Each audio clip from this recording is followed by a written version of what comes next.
If Coraline is goth Alice in Wonderland, then Monster House is Crimson Peak for kids. Imagine if Pixar hated children. That's Monster House. Hey, it's Seth, and welcome to day 12 of 365, reviewing every movie from my saved ticket stubs since 2004. Today, we're talking Monster House. But first, what's your favorite children's horror movie? This movie's directed by Gil Kenan and produced by Steven Spielberg and Robert Zemeckis. This is a powerhouse team. They brought new methods to animation along with the cast of Steve Buscemi, Maggie Gyllenhaal, and the legendary Catherine O'Hara, who we just saw in last week's episode of The Last of Us. What a fucking performance. The performance capture in this movie gives it an almost eerie, alive feeling. I know Polar Express usually gets all the guff for the uncanny valley, but this movie sits firmly in that area, but because it's horror, I think it plays to its advantage. This is one of the first big pushes into fully digital animation, and it stuck. It made an imprint, and I think it freaked kids out to see an eerie, actual horror movie in the vein of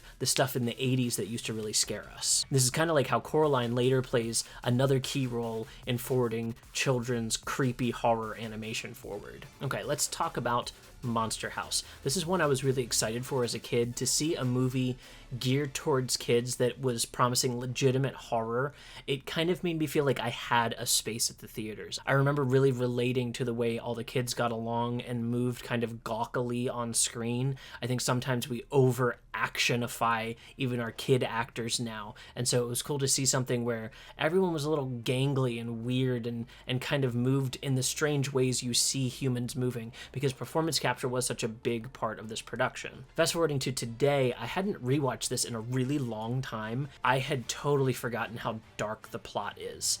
I mean, I'm not kidding when I say that this is an Amityville horror style story where someone has actually died and is actually haunting an actually haunted house. I love it. Like, that is what a promise to kids, that we're going to deliver on something real and serious with a really over-the-top finale that brings the whole thing together from this like ominous, creeping, paranormal type thing into an actual monster, maybe even kaiju movie. I feel like the house personally counts as a kaiju. It's a giant walking monster. It evokes images of the Baba Yaga and the witch's house on tree legs. I think that imagery is really, really powerful and distinct. I even love the way the movie plays with how we anthropomorphize things and put faces onto things like houses, turning the house into an actual moving, functional puppet. That in and of itself is a technical achievement. Get the fuck out the way. They designed a real quality monster, and I don't think this movie gets highlighted for how cool of a monster they designed in it. There's no Monster House t-shirts. Intrusive thought. Maybe this one somebody's hear me out. I don't know. It might be. I don't know if I want to think about that. As I mentioned at the top, I think the Polar Express comparison is pretty apt. However, I think that movie is aiming to be cute and engaging and human and real. The Uncanny Valley unfortunately hurts it in that case, whereas in this movie the Uncanny Valley helps. It helps every single step of the way, and they've done the extra justice to us of cartoonizing these characters just enough that their silhouettes are one level removed from that Uncanny Valley